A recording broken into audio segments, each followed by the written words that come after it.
Dios te bendiga, Dios te guarde.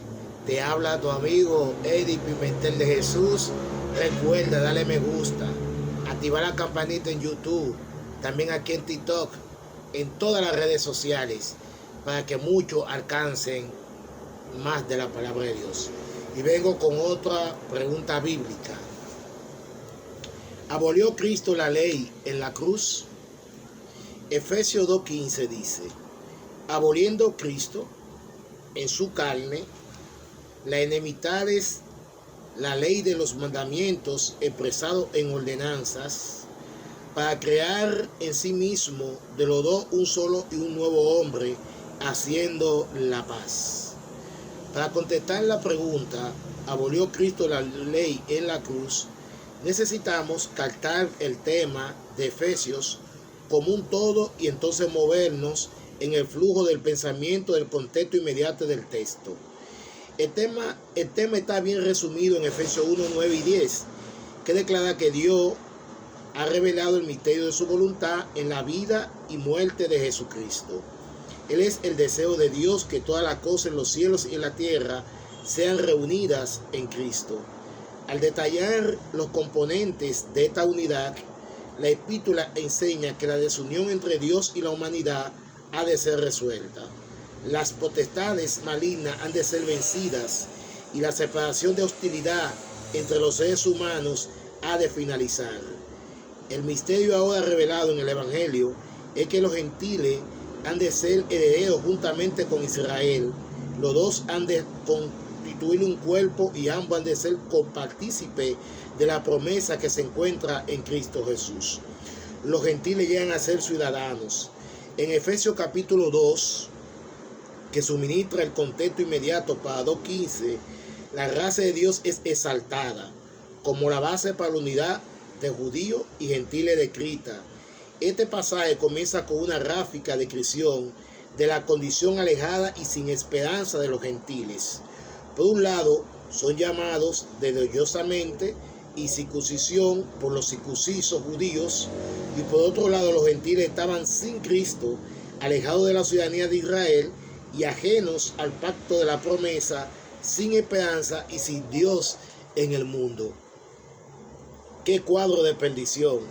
No obstante, una gran reversión está en camino, porque el versículo 13 comienza con un pero, lo cual altera todo lo procedente. Los resultados de la revolución que el pero señala se hallan en Efesios 2, 19 al 22. Los gentiles ya no son más extranjeros ni advenedizos, sino conciudadanos de los santos y miembros de la familia de Dios. La casa de la cual ahora son parte está edificada sobre el fundamento de los apóstoles y profetas, con Jesucristo como la piedra del ángulo. Increíblemente, en este nuevo edificio o templo espiritual, ellos que antes estuvieron sin Dios llegarán a ser una morada para Dios. Cristo unió judíos y gentiles. ¿De qué manera se lleva a cabo todo esto? Efesios 2, 13 al 18 muestra el camino. Así como en los tiempos antiguos la sangre sacrificial era llevada al altar, el lugar de la presencia de Dios, así virtud de la sangre de Cristo ha sido traídos cerca del pueblo de Dios y de Dios mismo juntamente con los judíos. El encabezado del versículo 14 dice: Cristo es nuestra paz, ya no hay más nosotros y ellos sino nuestra. La paz de Cristo es la posesión de los gentiles tanto como de los judíos. La paz está encarnada en Cristo y estar unidos a Él, hallar paz en la tierra y paz con el cielo. El camino a la paz está explicado en Efesios 2, del 14 al 16. Cristo emprende una acción decisiva para crear en sí mismo de los dos un solo y nuevo hombre, haciendo la paz. Judíos y gentiles son hechos uno por tres acontecimientos simultáneos en la cruz. Cristo, 1, derriba la pared de separación. 2, pone fin a las enemistades. 3, abroga la ley de los mandamientos expresados en ordenanzas. La pieza central es el fin de las enemistades, el cual se menciona no solo en el versículo 14, sino también en el versículo 16, en la cual mediante la muerte de Cristo se mata las enemistades. Cristo hace posible esto derribando la pared intermedia de separación que se erigía entre judíos y gentiles. Esta pared es definida como la ley de los mandamientos, expresado en ordenanza o reglamentos. Esta ordenanza o otros reglamentos son los que originan la separación y hostilidad entre judíos y gentiles. La barrera derribada no es la ley moral de Dios. ¿Cómo identificamos la ley de los mandamientos expresado en ordenanza que formaban una barrera que había que derribar? Puede aseverarse con certeza que no son los principios morales que se encuentran en la ley de Dios. Efesios 2:15 nos toma una posición antinomia, contraria a la ley, ni contempla la obligación del mandamiento de Dios de amarlo a él y al prójimo, que es simplificado en los 10 mandamientos y profundizado por Jesús en Mateo 5:17 al 48.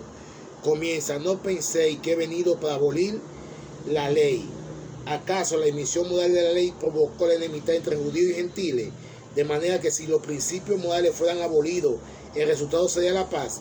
¿Qué clase de paz habría si se perdieran las normas fundamentales de amor y justicia? El resultado sería guerra en lugar de paz. Estas son las consideraciones generales, pero en Efesios hay además una cierta cantidad de consideraciones específicas que pueden citarse para apoyar nuestra conclusión. 1. En contraste con el pasado, cuando éramos hijos de desobediencia, actuando en conformidad con el príncipe de la potestad del aire, fuimos creados en Cristo Jesús para buenas obras, las cuales Dios preparó de antemano para que anduviésemos en ella. Esta buena obra no solo incluye el mandamiento general de amar, sino también prácticas morales que deben observarse y prácticas inmorales que deben evitarse. Si la instrucción moral crea la enemistad, entonces Efesios ha reedificado la pared de separación. Muy significativo el 5.º mandamiento, concerniente a honrar a los padres, se expresa como un principio de continua validez y se le vincula a la promesa de vida eterna. Además, debe reconocerse que había gentiles que fueron atraídos al judaísmo precisamente por causa de sus elevadas normas morales. Los mandamientos expresados en ordenanza. Si Efesios 2:15 no tiene por objeto la dimensión moral de la ley, entonces ¿cuál es?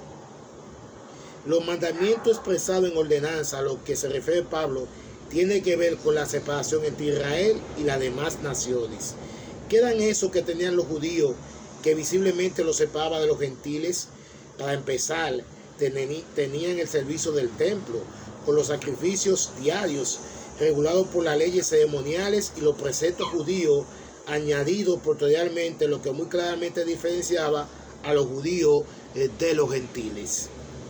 Esto puede ser ilustrado por el tumulto suscitado contra Pablo en Jerusalén, cuando un grupo de judíos supuso que él había obstruido en el templo al gentil Trófimo. Se consideraba que este acto había profanado el templo, porque los gentiles eran reputados inmundos. Una inscripción desenterrada en el año 1871 calificó aún más la experiencia de Pablo con Trófimo.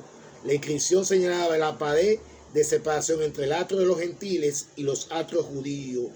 Amenazaba de muerte cualquier gentil que traspusiera ciertamente una fuerte hostilidad. Es verdad que en los tiempos del Antiguo Testamento Dios llamó a Israel entre todas las naciones para ser su pueblo especial. Diversos preceptos mantuvieron esta separación, uno de los cuales fue la ley de la circuncisión. Pablo menciona de manera la circuncisión funcionaba en una división entre los judíos y los gentiles. Por tanto, lo que parece abolido en Efesios como la ley de los mandamientos expresados en ordenanza son las leyes ceremoniales y las regulaciones legales que hacían difícil para los gentiles llegar a ser parte del pueblo de Dios. Así que esa fue la ley que fue abolida, la ley ceremonial y las regulaciones. Dios te bendiga. Nos vemos en una próxima entrega. Y termino con esto que dice: lo que mejor fue de un solo nuevo hombre haciendo la paz. Colosenses 2:15. Bendiciones. Dios te bendiga y que Dios te guarde.